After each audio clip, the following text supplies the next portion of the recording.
Hello, and welcome once again to Ask the Gynecologist. This is Dr. J here at Ask the Gynecologist, and I'm one of your doctors here at ATG. And welcome once again to tonight.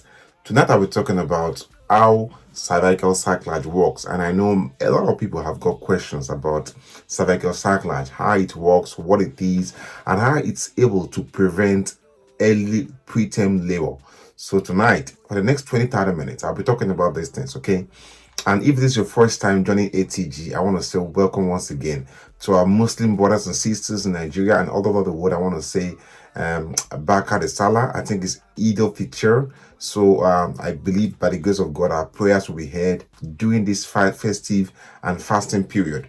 Once again, I want to say thank you so much for being part of our program. It's always my pleasure when I'm able to come up here to talk to us all live. We're live simultaneously on Instagram, recording here for publication on Facebook, on YouTube, and also we are live on Facebook. I know most people are on vacation at home now. They're having fun with family, which is very important and very so good. You know, it's time to share with family, to be with your loved ones, and to pray together and to share wonderful time. So it's a wonderful time to be alive. I'm happy to be here today, and most importantly, I'm happy and I'm grateful to God for being able to be here live and healthy. And I'm sure as well you two are also happy and doing the same.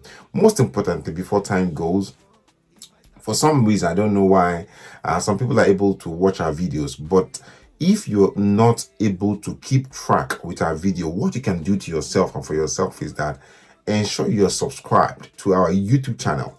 On our YouTube channel, our videos are published there every day or every two days in sequence, and you don't miss any video. On our YouTube page, just go there, click subscribe, join there so that whenever I've posted any video, you'll be the first person to be notified and you can watch the video at your own free time. So YouTube is a way and it's a place where we arrange our videos chronologically, and it's important that you are subscribed to our YouTube video channel, and most importantly, it's free. You don't have to pay anything. Shikena, nothing, nada, to subscribe and follow us on YouTube. So it's like any YouTube page, you know, that you follow all over the world. Just subscribe there and get our videos. You can watch them at your free time, okay? And if possible, you can even download them if you want. So once again, without wasting too much time, I'll talk about this topic today. If you're late to join, the topic tonight is how cervical cerclage can help to prevent miscarriage. And tonight I'll be talking about what it is, when cervical cerclage should be done, and what types we have, and also how they work and when they should be removed. And in some cases we leave them or continuously, and you can always get pregnant with them. So listen attentively and pay attention, because these things are very important, and they are very a little bit confusing if you don't pay proper attention. Once I finish, I'll give room for you to ask questions, and you can ask questions you have and I'll go through your questions. Okay, I'll give room for questions later on. On Instagram, we have people joining us. Unfortunately, sometimes it's difficult to pronounce the names on Instagram, but I'll try my best.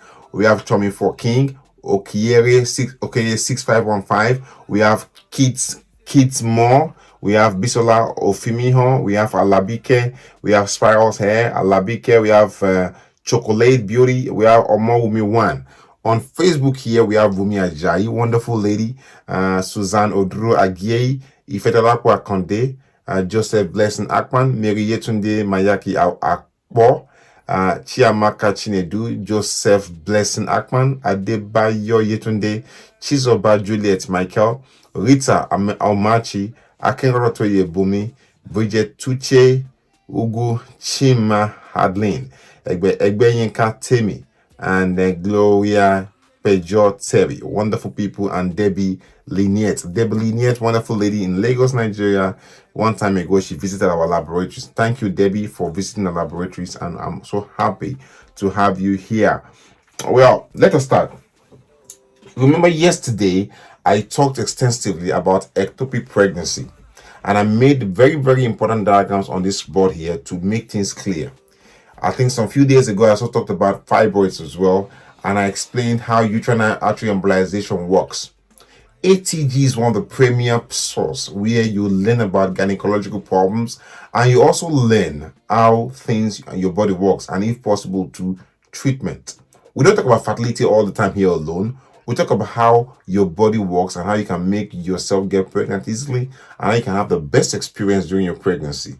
That is what ATG is for. And my dream is that by the grace of God, every man, every woman, every family, every couple that comes across us in ATG, our mission is that we're able to ensure that they get the best, and we can do this by you.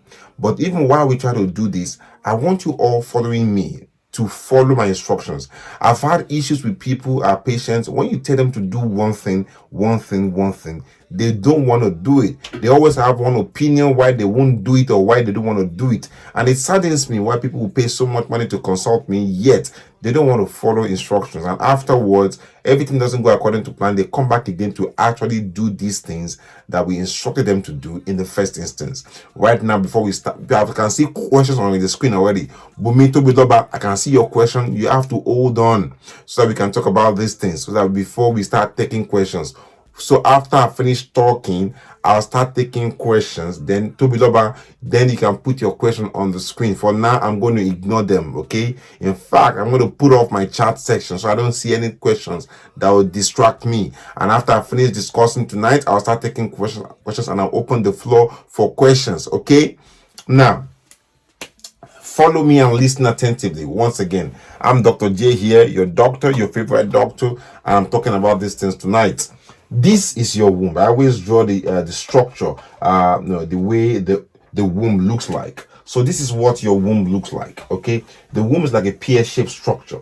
Okay, and the womb, I'm going to use red because the womb is full of muscle, and muscle is red. Okay, now that's your womb. Okay, over there. Don't worry, the image is like all the way reversed. Once it's published on YouTube, it's going to be the proper way. Okay, now. On this side, you have your tubes coming in here.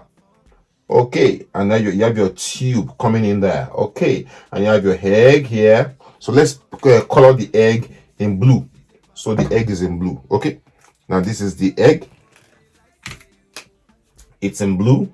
Okay, and the egg is attached to your ovary, to your womb. The ovary is attached to your womb. That's the ovary. Okay, and that's the your tube here.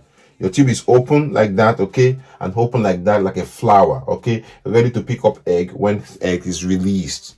Okay, now in the womb cavity, okay, this is the womb cavity, okay, and it opens up there into your cervix. That's the womb cavity. That is where inside here is where the baby, I'm going to paint the baby in black so you can see. Baby is always beautiful. So this is the baby. This is where the baby lives in. Okay, now, are you following me? Are we making sense? Now, what happens is, for some people, reasons we don't understand, their cervix is weak, and the cervix opens prematurely, and we call it cervical incompetence. Okay, cervical incompetence.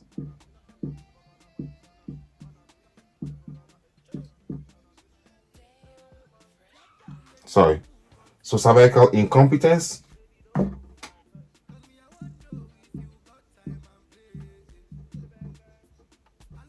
Okay, the cervix is weak for them. Why it happens, we don't know. But the possible reasons, I'm going to give possible reasons. Number one, maybe people have had the D&C before that was not done properly. It can damage the muscles of the cervix. The cervix is not, that womb is like a balloon. The womb, that's a cervix, the opening, which is the opening of the balloon. It opens so big to allow baby to come down at the right time in labor. And after baby is out, the womb starts to contract back, and the cervix will close back systematically and tighten up again for the next pregnancy. Once the baby is ready to come again in the next pregnancy, the cervix opens, okay, and allow the baby to come out. Simple. Okay, that is the way the cervix works. For some people, they've had D&C before, and that D&C was not done properly. It damages the cervix. Okay, number one. Number two, some people, they've had abnormal cells, okay, cells that are suspicious of cancer, and they've had part of their cervix removed from a procedure we call LETS, okay, or colonization of the cervix, okay, and it makes the cervix a bit reduced and it's not as effective as before. It can happen, it's possible. For some people, we don't know. There's some cases where people have some muscle disorders, okay, which is not very common in Africa, but it's possible, and it affects all the joints and the collagen in their body, and their cervix is also affected and is weak. Okay, for whatever be the case, cervical incompetence is when there's weak cervix. Okay, and cervical incompetence does not usually occur in the first trimester. First trimester is your first 13-14 weeks of pregnancy. Okay, usually your first 12 weeks of pregnancy is first trimester up to around 13-14 weeks. Cervical incompetence don't present at that point because the baby is not too big enough to cause pressure on and to weaken the cervix. So it's not usually very common to have cervical incompetence present or premature labor to happen from weakness of cervix in early pregnancy. But as a woman progresses into the second stage of pregnancy, into the second trimester, from about 15 weeks onwards, the pregnancy becomes big enough to cause a bit of stress on the muscle of the cervix here. Okay, now when we talk in anatomy, we say from here, okay, to here is the body of the womb. From here, okay, to here is the cervix. The cervix, I put it CX, body of the womb, BOD. The cervix is about 4 centimeters in length. Okay, the cervix of a woman, typical woman, is about 4 centimeters, not more than that, average in length. Some people, their cervix is as big like this. Some people, the cervix is very tiny. I've seen many types by the grace of God in this practice. But essentially, these are the reasons why the cervix could be weak. It presents because as the baby gets bigger, a weakened cervix is not able to hold the baby in. And the fruit of the womb, the baby, tends to fall down under gravity as the cervix gets weakened. Now, how do you know you have a weakened cervix? Some people, they start to notice pain, contractions in the 15, 16 weeks of pregnancy. I've seen a lady before, I saw about 4 weeks ago. She came in at 24 weeks pregnancy and she did not even have any pain at all. The only thing she said she was feeling unwell. That's all. I asked her, are you having any pain? The only thing she said that gave me a clue that she said she has some back pain. And whenever I hear back pain, in fact, this is the second person I'm seeing with such a presentation in the last 2 years. So this lady came 2 weeks ago. She said she has back pain, just simply back pain. I did a scan. On scan, I could see baby move around, but I could see something suspicious that there's some weakness in the cervix. So I told her, I need to examine you down below, which is like the way we say, I want to examine you vaginally here. I want to examine you down below. So I examined that, and the first thing I could see is the bag of water popping out. And I will explain that here on this board. So follow me. So follow my description here. So this lady came, I examined the vagina, okay? Right. So when I examined her, this is the vagina here, okay? I put my speculum, and what I could see is a big bag of water, which I'll put in black to make it easier for you to understand and recognize as I talk. So what I could see when I examined that was a big bag of water that was ballooning out, okay, here like this, and that big bag of water is what contains the baby. So the baby is inside this big bag of water, but is ballooning out because the cervix is weak. So you could see this water playing around, and then you see the water particles when you examine from down below. So I told the woman, I'm going to stop my examination. She said, what happened? Her husband, they were stunned. So because me too, my face was a bit stunned too. So I told them, the first thing I told them was, if you be anywhere in the world at this point in time, this is where you're supposed to be. So they relaxed. I said, ma'am, you are in labor. She said, what? I said, yes. So I decided to examine her to see how many dilated centimeters she is. She was about 5 centimeters dilated. Mind you, she's about 24 weeks pregnant at that point, which is not good for babies. Some babies do survive here at 24 weeks, yes, because we have good neonatal care. but it's still a very, very difficult time and challenge-wise, a little bit turbulent for babies at that stage. So we have to, lower the head of the bed so that we can reduce the effect of gravity. We gave her some fluids, we told her not to eat, so we fasted, and we took her to theater to do a cervical cerclage. And at that point, we called that cerclage a rescue cerclage, which is because at the moment in time, the cervix is weak, the membranes are bulging. The membranes is the bag of water of baby, they are bulging out. So we have to do what we call a cervical cerclage. So what we did was, first of all, we used an instrument to push this bag of water gently back in. Basically, we reduced the bulge, okay, gently, because at that point too, there's a risk that we might even pop the water. And once the water is popped, there is now communication from the outside world to the inside world, okay, from this physical world to the aquatic world, okay. So we have to gently push in the bag of water, okay. Once we push it in, we steady the instrument there, and then we put a stitch on the cervix. I will explain that here now. So we gently push in this bag of water so that there's no more bulge here, okay. So we push in this bag of water back in so that the bag of water probably stops here, okay. So that now the cervix is now back again, reduced a bit, and then we put a stitch here. That stitch we put there to tighten the cervix, okay, is called cervical cerclage. C-E-R-C-L-A-G-E. Cervical. C-E-R-V-I-C-A-L. Cervical cerclage. And at this time, we call it a rescue cerclage because it's an emergency procedure. Obviously, we have to warn the woman that while we are trying to put the stitch in, there's a risk that the stitch might pop the water. So she's aware that there's a risk of premature rupture of membranes. There's a risk that baby might need to be delivered on time and baby might not do well. There's a risk of infection. So we give her antibiotics for 10 days to prevent infection as well. And we monitor her for sign of infection twice a week by doing blood counts and so on and so forth, because this stitch there is a foreign body. It increases the risk of infection as well, okay. So we keep monitoring her. At that point as well, while she was under monitoring for the first 1 week in hospital before she went home, she was complaining of some brown discharge, which is not unusual because while putting the stitch there, there'll be some bleeding around the cervix, and bleeding from the cervix mixed with vaginal discharge will come out as brown discharge. So she will wonder on that. As far as there's no tightening, there's no contraction, she's okay. But because she was 24 weeks, we are able to monitor her as well on CTG.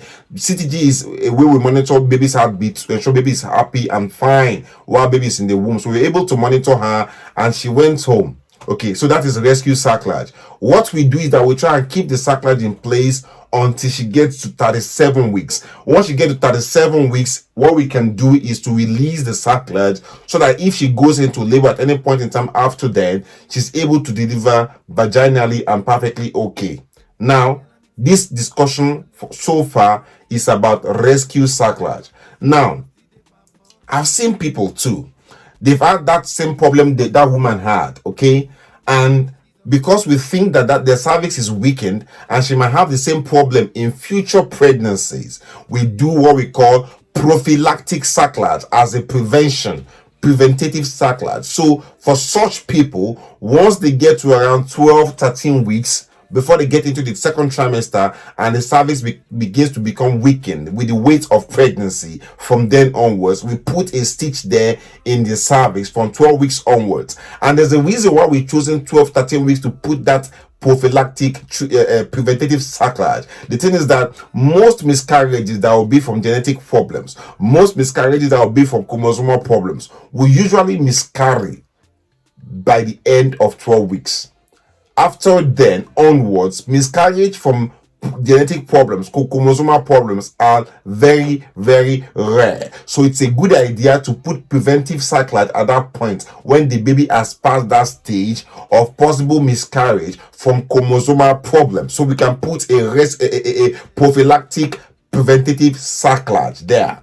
So if you've seen if your friend before, she's had preterm labor before or suspected preterm labor before, we bring them at 12-13 weeks to put cerclage in their cervix, is to prevent them going into preterm labor in future. That's number 2. Now, once we've done cerclage, there's a way we monitor the woman. Or if a woman comes the second time after having a preterm labor in her first pregnancy or early labor in her first pregnancy, and she doesn't want cerclage in her second pregnancy, there are ways we can monitor the cervix and monitor the womb to see if there's any need to put a cerclage.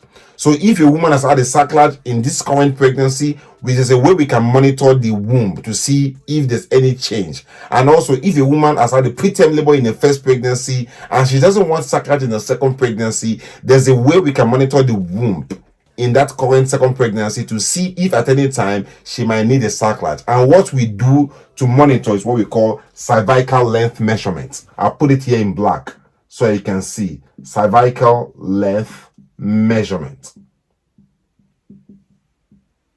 So anybody that has had preterm labor, okay, preterm labor before 37 weeks, we can offer them cervical length measurement. And what we do is we measure, I told you the womb is divided into 2 parts. The body of the womb, okay, we call that corpus uteri. That is Latin for you, corpus uteri. But the cervical portion, okay, of the womb, call it cervical uteri. Don't worry, cervix. Cervix means neck. That's why we call this in the human body cervical region. The same thing, if you look at this womb now, you can see this body here. This looks like the neck of the womb. So we call it cervix because it resembles the neck tightened of the womb. That's the reason we call it cervix. Cervix in Latin means neck. And this is the neck of the womb. This is the body of the womb. So we call it corpus. Corpus means body of the womb. Corpus uteri. So this is the body of the womb. This is cervix. I remember I said cervix is about 4 centimeters in length on average. Okay. So what we do is we measure the length of the cervix. Okay. So if you look at this properly, put your imaginary eyes on, and you realize that this cervix is like a funnel. Okay. I'm going to take off that. I'm going to redraw that. Okay. So this cervix here, look at it properly. Okay. Let us put this one as the baby bag of water. This cervix looks like a funnel. Look at my blue line. This is a funnel, isn't it? A funnel. That is what a funnel looks like.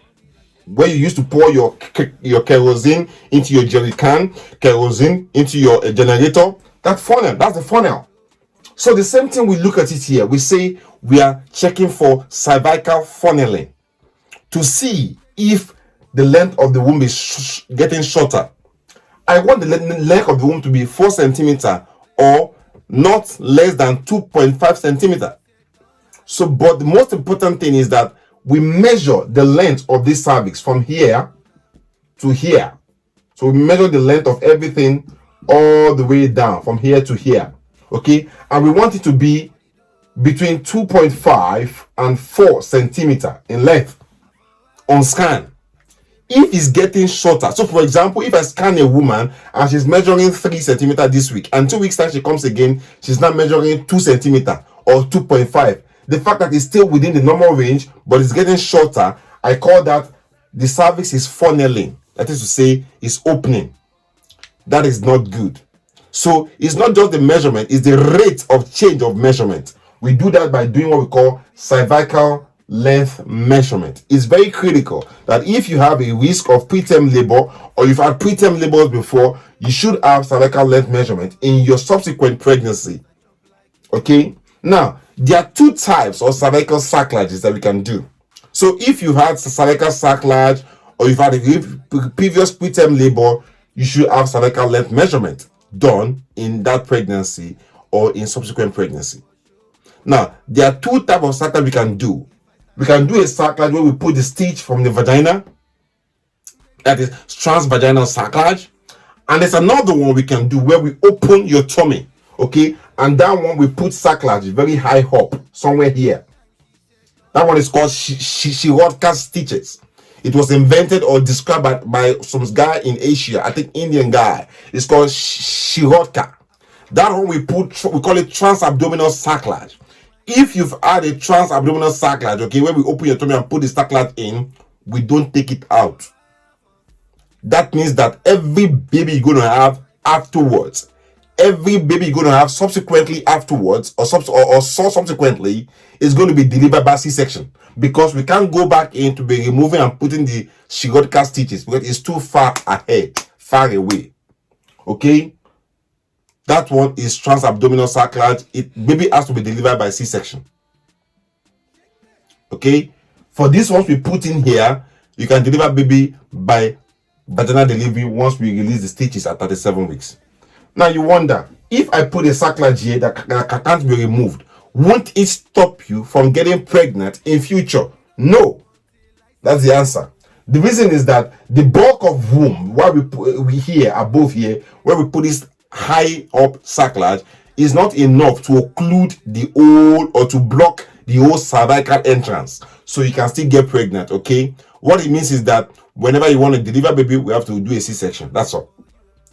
And again, the stitch we put here at the top here, it doesn't stop sperm from finding their way in. Okay, no, it does not stop sperm, because that cerclage stitch is so high up, it's not able to press and contract the muscle. Let me show you why I'm saying. I have a model here of my uterus here. So for this sort of cerclage, the one I up here, we put the cerclage stitch around here. See, around here where my finger is. So that stitch is not powerful enough to block the whole cervix. Okay, if I bring this closer to you, you see a tiny constriction. Okay, anyway, that's that. Let me not go too deep into anatomy. All right, now let's continue. Let's take questions for now, then I'll continue my discussion. Because if I take some questions, maybe I'll be able to explain some things to you. Now, someone is asking a question: what can cause cervix to be swollen? Cervix is not swollen. The only thing that can cause cervix, not the only, one of the things that can cause cervix to be swollen, okay, is infection. Okay, infection. All right, that is for Ladipo or terminal comfort. Okay, thank you, Christina. And Banky Oshadi, I can see you there. Somebody is saying, Queenie Francis Onyeku, what of those at risk of preterm labor? If you're at risk of preterm labor, the best thing would be to put cervical cerclage. Okay, if you are less than 35, 36 weeks and your cervix is not open. If your cervix is open already at 35 weeks, putting a cerclage might not be the best option. So we weigh everything before we put a cerclage in. Okay, but if you are at risk of preterm labor and your cervix is already open, the membranes are already out, like that lady I described, if you are about 24-25 weeks, we will try and put a cerclage, but with the risk that you might pop that membrane and that cerclage might not be effective. So if we balance all the risk and you want a cerclage at that point as an emergency, as an emergency rescue procedure, we can try. But if you're both 36, 37 weeks and your membranes are bulging, we'll probably not do cerclage because you're almost there. But we can still do cerclage though at 37 weeks, 36 weeks, sorry. But in most cases, we try and avoid because it's probably of not much benefit. Somebody said, Queenie Francis, I've already answered your question already now. I said, Queenie is saying that, is there any future risk of preterm labor or delay in labor for those that have cervical tear? No. Cervical tear is when during labor your cervix has a cut, and what we do normally with cervical tear is we repair it by stitch to prevent bleeding, and their cervix heals and contract well, and there's nothing that disturbs them from going into labor or getting pregnant. Okay, Doris Onyeyeti saying, check my cervix length, it was 3 centimeters something, but I lost the pregnancy after 2 weeks. Probably your cervix was 3 centimeters and the cervix changed. Okay, our human body is not static, things can change. So if you've had a scan at 3 centimeters and the cervix is 3 centimeters, what of the rate of change? So for example, maybe your cervix was 4 centimeters, it moved to 3, then suddenly it moved to 1. Is the rate of fall, the rate of change that matters. It's not because it's 3 centimeters. So if it's 3 centimeters, but it's coming down fast, it could be something. So that you need to watch out for. So if it was 4.5 centimeter, suddenly it's now 3 centimeter, I'll suggest you scan it again as soon as possible in a week's time to see if it's changing. So now that may have helped you. But for your case in future, once you're 12 weeks, okay, get a cerclage done to prevent such from happening again. Somebody's asking, what's the treatment of tuber blockage? If your tubes are blocked, 2 options.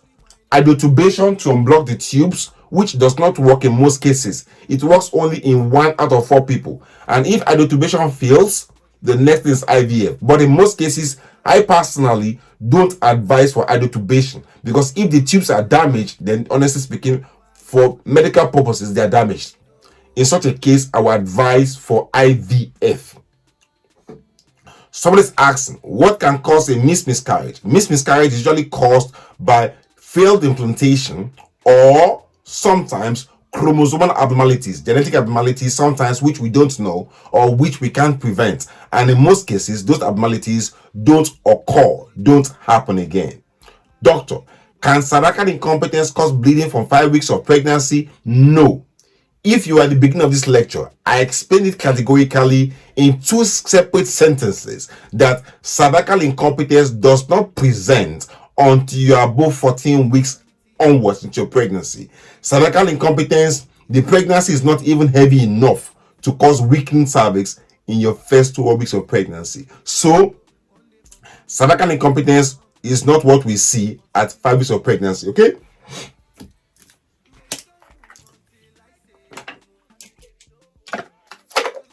A question here from Tobiloba. Tobiloba asked this question at the beginning of the class. She said, is it possible to ovulate on day 1 of period? It's possible.